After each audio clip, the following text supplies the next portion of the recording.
Hello, welcome to Shad Life.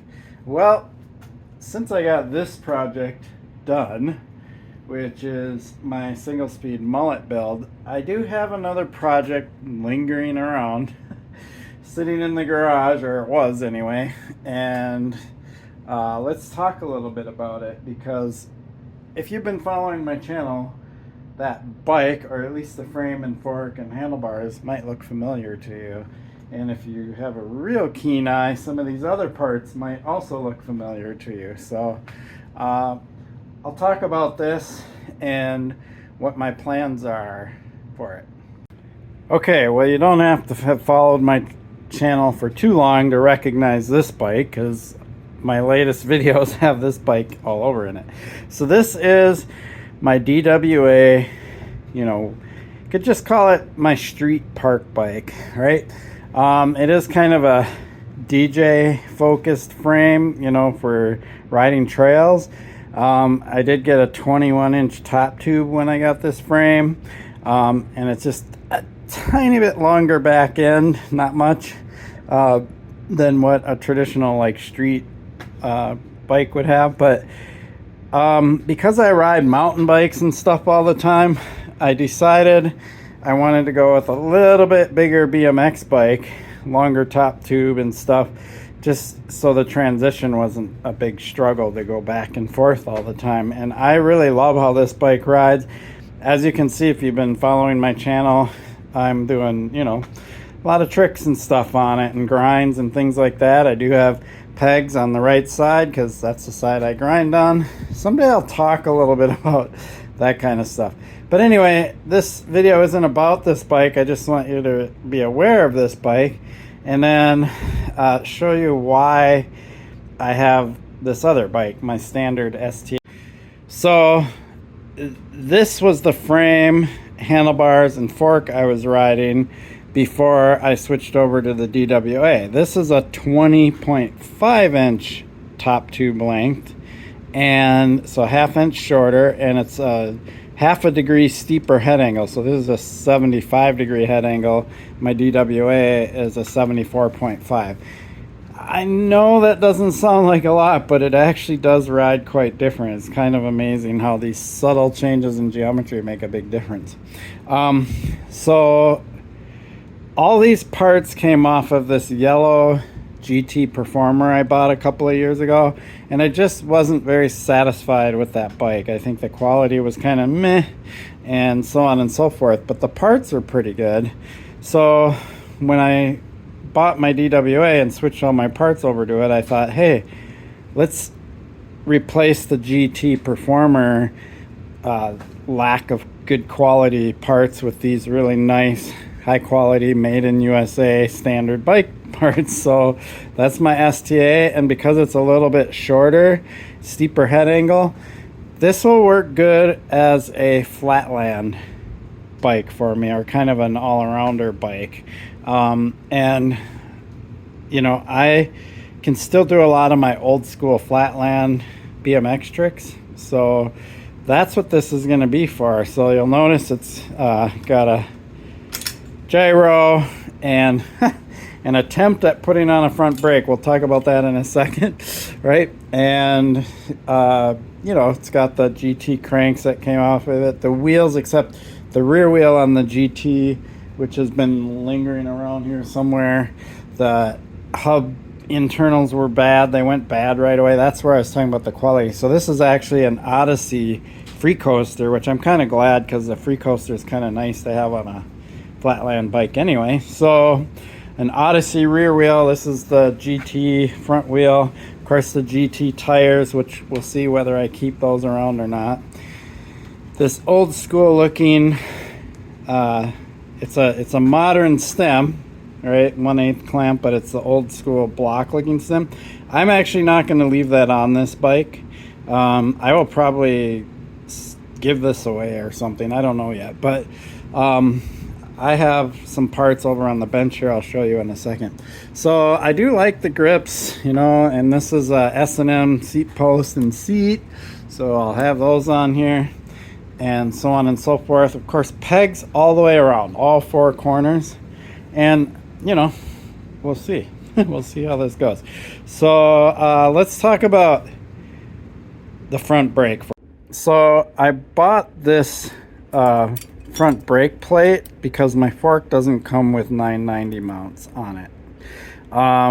And what this would do is it goes through the hole in the fork where a typical caliper brake would go, right? And turns that into a 990 mount. So it's a pretty slick part. So I bought it with the intention of putting 990 style brake, or whoop, knock this bike, U style brake, whatever you want to call it, on my bike, like I do have on the rear. And I wanted it on the front. But there's a problem. There's no hole in my fork. I didn't realize that. But apparently, standard forks, they don't come with the hole in the front. I'm sure if I asked them for it, they would put it in there, but I probably didn't ask for it because I never intended on running a front brake on this bike. I did, thankfully, ask for the little mounts for the gyro, so I can put those little mounts on there for my lower cables.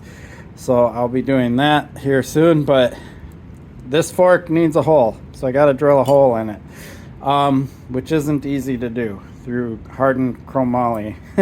So over here, I don't know if you watch my channel, Tom Hagen. If you follow BMX, maybe you're familiar with that name. But he gave me this fork to use quite a while ago, and I never gave it back to him. I still have it, and I don't remember what his reason he gave it to me to use. And I probably should give it back to him at some point. But it has 990 mounts. So I already see a potential problem. Is that a actual...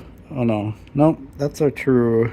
God, oh, for a second I thought that was like a free ball bearing race. Well, I'll have to make sure the bearing race works on this. But basically, in the meantime, and this fork's heavy. This is a S&M pitchfork, and it's kind of an older one, so it's like kind of in the days when things were really beefy.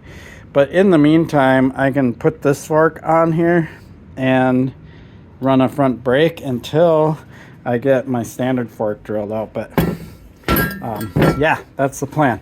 And I have this S&M Enduro stem from my bike before, because that's what I was running on this bike.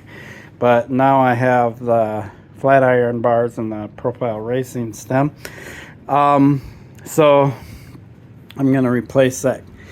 Kind of what I'm going to consider ugly. I mean, yeah, it's the 80s and retro and all that, but I just, I'm going to put this stem on there, and it's also going to raise the bars a little bit. So that is my next winter project. So I do have plans to do some more winter project stuff on my channel. I don't really like the skin wall look of the tires, but I might just leave them on there just because, I don't know, I just don't want to buy more tires. I already have a pile of tires over there, so I just think I'll just run the tan walls for now, keep that classic look or whatever.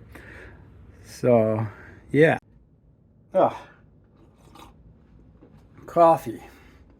So there you have it. I have options. Not sure how this build is gonna completely end up, but for now I think I'm gonna pretty much just do the fork, stem, and put everything together. So one thing I promised on my channel, I swear I probably promised this like a year and a half, 2 years ago, is I promised I will show how to set up a gyro. So I will actually do that this time around. I'll stick with it. I'll show you how I set up a gyro, because it's one of those weird components that not a lot of people see. But yeah, I'll show you how to set that up and how it all works and things like that. Future video. So I'm pretty stoked on this, and one of the cool things is once I get this built, so that might get me motivated to build it a little faster.